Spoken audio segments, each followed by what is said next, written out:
The Tao of Self-Confidence, episode 492. Welcome to the Tao of Self-Confidence, where I share stories of amazing women who have discovered their inner journey to self-confidence. Visit our website at thetaoofselfconfidence.com. Your inner journey to self-confidence awaits.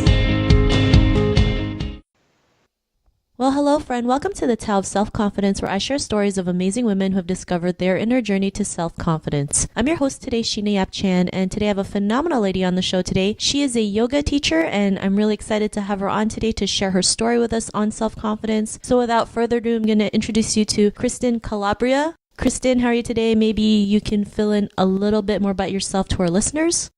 Sure, I'm doing well. I'm a yoga teacher. I live in New York City, and I actually moved to the city a little over 4 years ago, almost like 4.5 years ago, initially to pursue acting, and along the way kind of found myself into like a journey of helping people in their daily lives, which led into fitness and teaching yoga and having private clients. So that's kind of like my day-to-day life is just a lot of yoga and a lot of joy.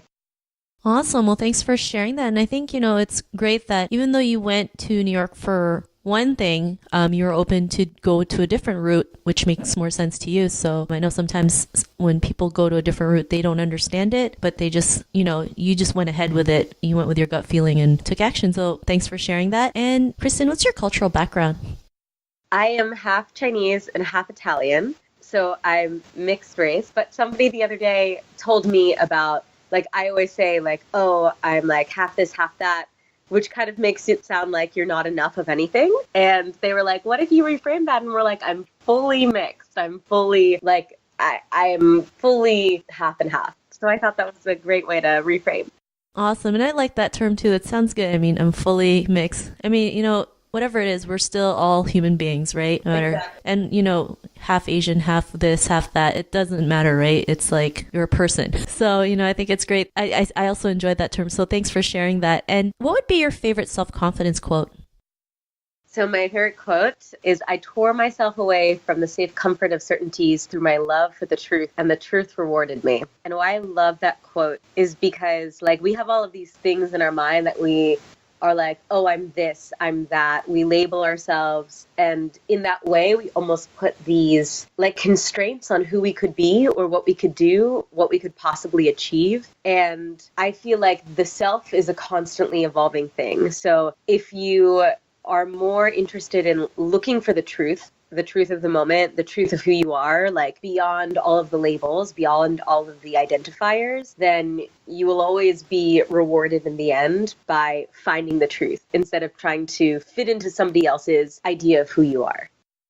Thanks for sharing that. And that's a real great quote that you mentioned. And yeah, especially, growing up as women, we're always defined to live a certain way, not realizing there's a truth inside us that we need to, show or live or act by. And if we don't do it, that's when like our confidence goes down because we just feel like we're inadequate. But if you go out there and do it, like you mentioned, it comes back to you. So thanks for sharing that. And in your own words, how do you define self-confidence? So I really see self-confidence as being able to show up as your authentic self. And I think that's really hard for a lot of people because especially in this world that we live in today, like, again, we are told who we're supposed to be. We're told like the ways that we're supposed to show up in certain places and certain environments. And I think that's really inhibiting to any person.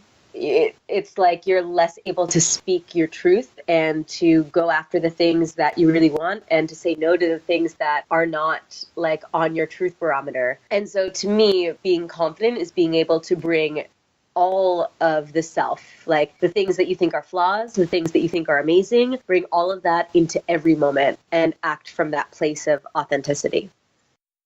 Thanks for sharing that great definition. And Kristin, what was your life like before your discovery of self-confidence? So before self-confidence, I was trying to fit in. I never felt like I had fit in or belonged anywhere in my young childhood years growing up. And so I think because I was trying to be so many other things, I didn't know who I was. I felt a lot smaller than I than like my personality actually was. And I never felt settled or grounded. And I had a hard time kind of discerning, what is it that I want? Where is it that I want to be? And I would kind of just follow paths that people said, oh, this sounds like a good idea. Like, you should do this, instead of asking myself, is that what I really want to do? Do I want to be like studying math and science right now? Or do I want to go to school for acting?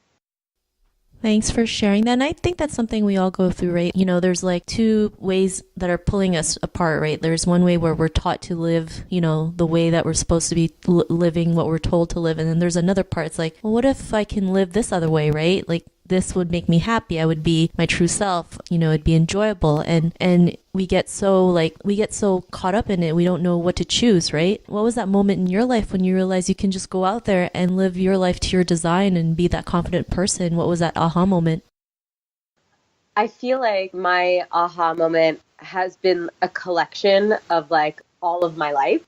Of being almost like being able to recognize and see like through really compassionate eyes, like this person who I used to be, and then having a bunch of mentors in my life when I went to college who encouraged me to take ownership over my own ideas and my own heart and learn how to like take care of myself. And I think it was through like actually my acting training of learning how to show up as my whole self that made me realize the things that I had to say, the ideas that I had, they were just as important as these people who I was trying to be like.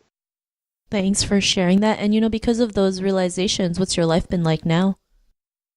My life has been so interesting. I have found that like the more that I show up as myself and not as somebody else, the more that I own my ideas, I own my heart, and I'm able to speak truth into the world, the more like things come back to me. My life is more joyful. I've had like so many more opportunities to do the things that I love because I am putting my whole self into my work. Thanks for sharing that. And I think that's a great lesson to learn. Like, once you show your true self, your, you know, authentic self, like, you know, the things that you've always wanted will come back to you. You know, so many people are so afraid to show them true selves because they feel like they might lose that promotion, that job, the business, the deal, whatever it is, right? But, you know, in that moment when you just let everything go and just be who you truly are, like, that's when like the actual magic happens. And, you know, you're a great example of it. And to the woman who's listening to your episode, she may be in her own journey to self-confidence. What would be that one tip you would give to her? I would say that this journey of self-confidence, it's not linear. Like most things in life, there's not like a straight path. Every person has to carve out their own path. And there's still moments in my life where I doubt like my own truth. And what I have done is created kind of like a little toolbox of exercises or meditations or practices that I can go to when I'm feeling like I'm not enough, to remind myself that I am. So even in those moments of doubt, realizing and recognizing, yes, I am enough, is kind of like the biggest piece of advice that I can give. Thanks for sharing those great tips. I do the same thing as you do. I always tell myself I am enough because I have moments where I doubt myself.